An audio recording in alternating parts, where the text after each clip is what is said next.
Welcome back to our channel Jeevani world. ఈరోజు ఇంకొక సరికొత్త హెల్తీ రెసిపీతో మీ ముందుకైతే వచ్చేసాను. అదేంటో కాదండి, రాగి రొట్టెలు. ఇవి చేసుకోవడం చాలా ఈజీగా చేసుకోవచ్చు.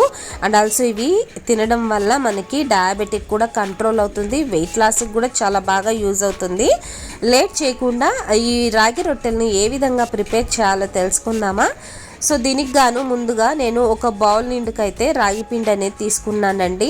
దీంట్లోనే కొద్దిగా సాల్ట్ అనేది కూడా యాడ్ చేసుకుంటున్నాను.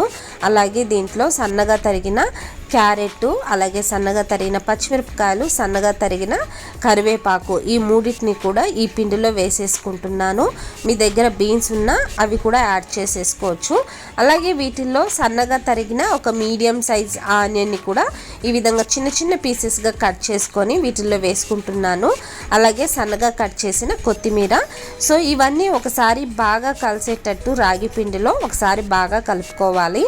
సో రాగి పిండి మీరు ఇంట్లో ప్రిపేర్ చేసుకునేదైనా యూస్ చేసుకోవచ్చు, లేదు అంటే మనకు బయట సూపర్ మార్కెట్లో దొరుకుతుంది కదా, ఆ పిండి అయినా సరిపోతుందండి. మీ ఇష్టం, ఏ రాగి పిండి అయినా కూడా యూస్ చేసుకోవచ్చు. సో వన్స్ ఇవన్నీ బాగా కలిపిన తర్వాత రాగి పిండి అనేది వాటర్ని ఎక్కువ అబ్జర్వ్ చేసుకోదు కాబట్టి మనం కొద్దిగా వేసుకుంటూ కలుపుకుంటూ ఉండాలి.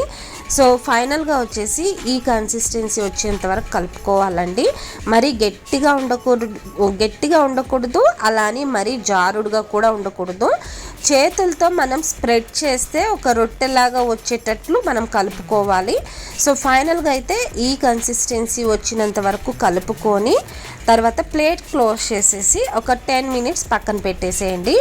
ఇప్పుడు ఒక చపాతీ కర్ర తీసుకొని దానిపైన ఏదైనా ఒక కాటన్ క్లాత్ని వాటర్లో డిప్ చేసేసి బాగా పిండేసి ఈ విధంగా పరిచేసి మనకి ఎంత ముద్ద కావాలో రాగి ముద్ద అంత తీసుకొని ఆ కాటన్ క్లాత్ పైన పెట్టేసి మనం చేతులతో ఈ విధంగా ఈవెన్గా మనకి ఎంత పలుచటగా కావాలి అంటే అంత పలుచటగా ఈవెన్గా స్ప్రెడ్ చేసుకోవాలి. ఒకవేళ మీకు ఈ విధంగా స్ప్రెడ్ చేస్తున్న టైంలో చేతికి అంటుకుంటుంది అని అనిపిస్తే మీ చేతిని వాటర్లో డిప్ చేసుకుంటూ ఈ విధంగా స్ప్రెడ్ చేసుకున్నా కూడా సరిపోతుంది. సో వీటిల్లో ఇంకా మీకు కావాలి అంటే బీన్స్ కానీ ఇంకా వేరే వెజిటేబుల్స్ కానీ ఏమైనా వేసుకోవచ్చు. ఇప్పుడు ఒక స్టవ్ మీద ఒక ప్యాన్ పెట్టుకొని ప్యాన్ హీట్ అయిన తర్వాత ఈ కాటన్ క్లాత్తో సహా మనము పెనం పైన వేసేసి నెమ్మదిగా క్లాత్ను పైకి తీసేస్తే మనకి రొట్టె అనేది పెనం పైకి వచ్చేస్తుంది. సో ఇప్పుడు కొద్దిగా ఆయిల్ అనేది స్ప్రెడ్ చేసేసి పైన ప్లేట్ క్లోజ్ చేసేసి ఒక 2 మినిట్స్ మీడియం ఫ్లేమ్ మీద ఉడికించుకొని తర్వాత ఇంకొక వైపుకు టర్న్ చేసుకొని మళ్ళీ ప్లేట్ క్లోజ్ చేసేసి మళ్ళీ ఒక 2 మినిట్స్ అయితే ఫ్రై చేసుకోవాల్సి ఉంటుంది. సో ఈ లోపైతే నేను ఇంకొక రొట్టెని కూడా ప్రిపేర్ చేసుకున్నాను. ఈసారి కొద్దిగా పెద్ద సైజ్ అనేది ప్రిపేర్ చేసుకున్నానండి. సో చూసారా ఎంత బాగా వచ్చిందో కదా, టేస్ట్ మాత్రం చాలా బాగుంటుందండి. వేడివేడిగా తీసుకోండి, ఇంకా చాలా బాగుంటుంది. దీనికి కాంబినేషన్గా నేనైతే శనక్కాయ పప్పుల చట్నీ అయితే తీసుకొని తిన్నాను. నాకైతే చాలా బాగా నచ్చింది. ఒక్కటి తిన్నా కూడా మనకి స్టమక్ వచ్చేసి ఫుల్ అయినట్లు ఫీలింగ్ అయితే ఉంటుంది. సో ఈ విధంగా నా దగ్గర ఉండే పిండితో మొత్తం నేను రాగి రొట్టెలు అనేటివి చేసుకొని ఆ రోజు బ్రేక్ఫాస్ట్గా కానీ డిన్నర్గా కానీ తీసేసుకున్నాను.